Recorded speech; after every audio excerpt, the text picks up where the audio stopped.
Well, good morning, 4th and 5th grade. It is, what day is it? February 15th here now. So it's a Tuesday today, and I actually load out some pigs today. So I'm going to show you different things of what I do to prepare for that, as well as tomorrow. I'm actually loading out 3 loads today. I loaded out 1 load yesterday. So one of my rooms is going to become empty. So I'll get to show you that process of me taking everything down, washing a few things, as well as getting the room to really wash, which means I power wash the whole thing, and I'll do that tomorrow morning, I think. So I'll get everything set up and moving here, but I also have my index card from the last time we were together, and I talked to you guys on some different things. So yeah, we'll talk a few of those things that you guys wanted to know more about too. So something that I got written down here is Dusty wanted to know more about my feed book and my notebook and what all these numbers mean. So that's a good question, Dusty, and I'll talk about that a little bit here. Ordering feed and managing feed bins was really hard at me when I started pig farming 6 years ago. Now I've gotten a lot better at it, and basically this notebook helps me do it. So for example, I need to make sure that there's a lot of different variables I need to track, right? And there's a lot of math involved with it too. I need to know how much roughly all those pigs, one room of pigs, is eating per day, because that helps me adjust what I order and what I have in my feed bins, and more specifically, what I have in my feed bins at the end of the turn, or when I start loading out pigs and think about new baby pigs. Because if those bins end up being full at the end of my turn, guess what? I get in big trouble because there's no room for the next ration. So pigs are fed different rations. Maybe you guys have cattle, maybe you guys, even your dogs or cats, your puppy rations are a little different than, like, say, your adult dog or older dog rations. That's kind of what we're trying to do here. We're trying to, with the feed we're giving these pigs, it depends on what they get and what their nutrient requirements are. So another thing I've got written down here is Molly asked me that day about pest control. So I misspoke a little bit there, Molly. So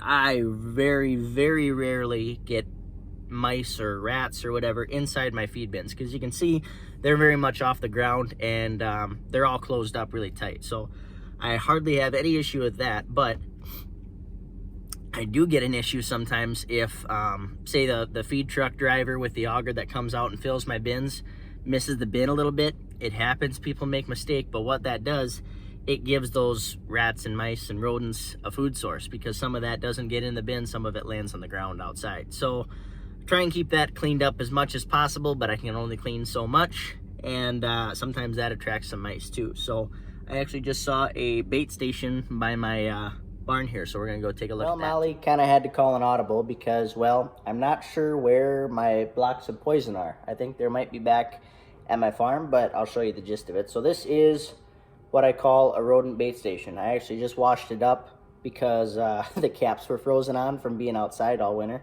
so I had to use some hot water to get them off. But basically all it is PVC pipe. I can get this side off. I can't get this side off yet.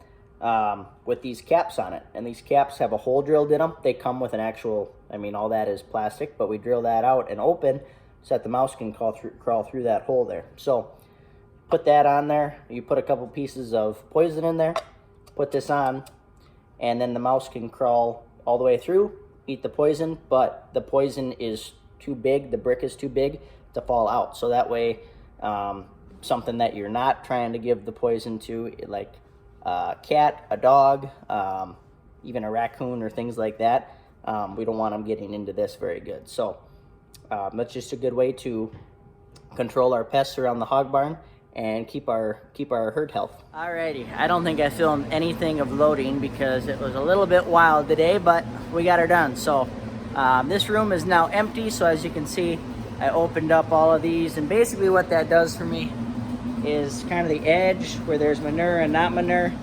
It lets the sprinklers, when I turn them on, be able to reach some of those areas. So I'm gonna go to my utility room now and actually switch the controller up a little bit so that we can get this room cleaned up tomorrow morning. Okay, so room 1 is going to be the room we're gonna switch with. So we're gonna go there, and we're gonna end production is what it's called.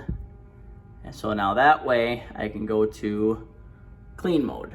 And basically all that does is it messes with my ventilation and my set point, but I don't wanna wash in 40 degrees. Probably wash tomorrow morning in about 55-ish, so leave that there. And basically all that does is messes with my, what's the word I'm looking for? My ventilation, so that way it's not sucking a whole bunch of heat out of there using the fans. I'll actually lock one fan out too, I think. I really like this controller because it's basically like a big iPad mounted to my wall here, and I can play with it that way. So east pit fan, that one's easier to get to if I have it freeze up. So we're gonna shut that one off and just have one fan running for me to wash. So also one thing I gotta do, I gotta turn on my sprinklers. So this is called an electronic solenoid. I'm gonna move some stuff here. But I've got a valve here too, so I'll turn on the water to my sprinkler so it gets to that solenoid. So what I'm gonna do is turn my soakers on. So that's this piece. And so basically for every 30 minutes, it's gonna be run the sprinklers 5 minutes. So I'm gonna go ahead and start. And now I need to go check on my sprinklers. So the reason I do that is go 5 minutes every, sorry, I had to switch hands. 5 minutes every 30 minutes is because you really don't get that much more soaking action. It works better if you spray something down, let it soak in. Spray something down, let it soak in. And that works really well for me, especially power washing, to do it that way. So, go check my sprinklers. So these are my sprinklers right here. Hopefully my phone doesn't get wet. Getting wet now. Gotta go run in here, make sure they're all working. 1, 2, 3, there's 12 per room here. And it looks like, am I getting wet yet? Yep, okay, we're all working. If they were plugged up, I'd have to shut it off, go get the sprinkler head, and fix it up that way. Woo! But good, they're all working. How much can you guys see of that?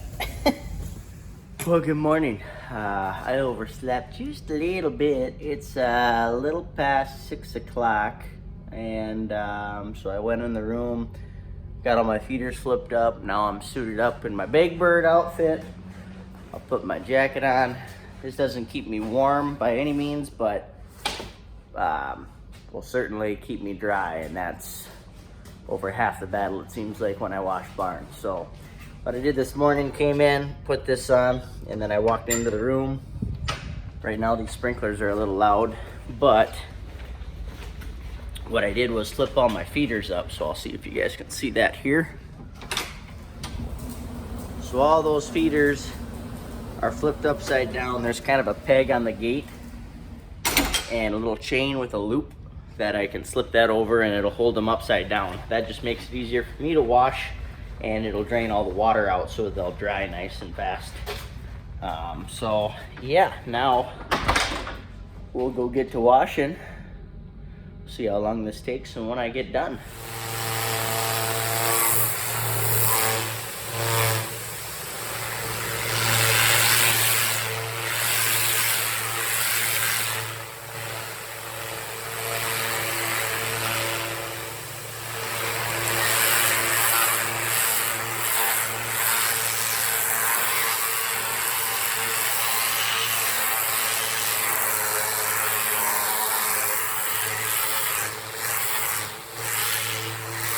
Well, everybody, all cleaned up. I'm not gonna lie, that's a job that I kind of dread until you get started. Once you get started, it's not so bad. You just put your earphones on, listen to some good tunes, and once you get in there power washing, it's actually kind of oddly satisfying to see everything clean. So let's go look at everything clean. Very nice. So I'll let this room kind of dry out, flip my heaters down. There's still a little mist in the air over there, but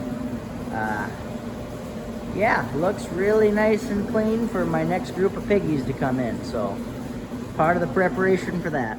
Well, that's gonna do it for this video, everybody. Thanks for all your questions and your feedback and stuff, and we'll catch you on the next video, where I'm probably gonna be getting some little pigs in again, so that'll be exciting. So beginning of March is when those come in. So can't wait to show you guys those little piglets. But in the meantime, take care. Thanks for watching.